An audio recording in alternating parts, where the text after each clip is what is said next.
It's not a decision that I've come to lightly at all.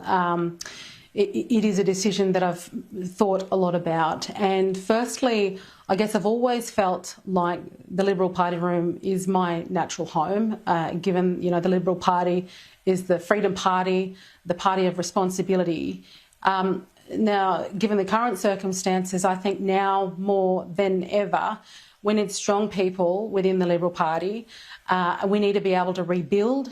We need to ensure that we don't lose support, broad support, as part of a wider coalition. I mean, ultimately, it is about the strength of the coalition going forward.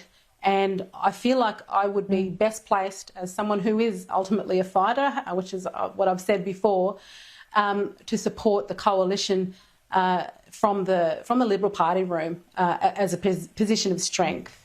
Hopefully a party that can come together in a unified way, respecting that, of course, we are a broad church, that we are going to move forward with common sense and common sense policy, and take, be of the centre. That's what I think it looks like going forward. And look, can I just also say, with regard to the National Party, that I'm extremely grateful for the opportunities that the National Party has provided me under the leadership of David Littleproud. I'm extremely grateful, and what I'm doing now is, of course, no reflection on the National Party whatsoever. I'm very grateful for the support of people like James Patterson.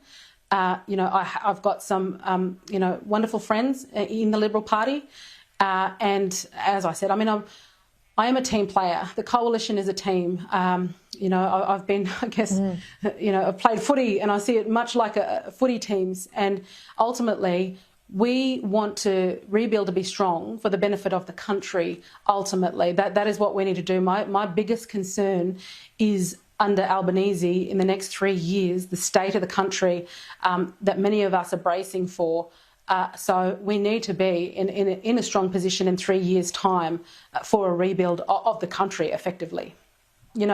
Indigenous issues are huge issues and something that I'm very passionate about, but we need to do a lot more across the board, across all policy areas. And as many of us know, there was a great deal of policy work that was done before the last election that, of course, didn't see the light of day either. So definitely, I want to be part of, putting forward something for the Australian people that they can get behind, and including our values, the importance of our values, the importance of being proud to be Australian, which I feel like has come under attack in more recent times.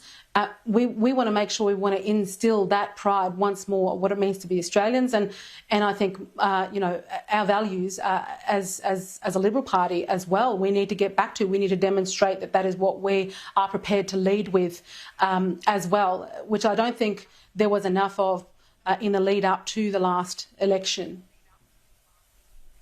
I think it's fairly evident that I'm not shy to draw a line in the sand and to be heard, and I think that's how we should all stand proudly.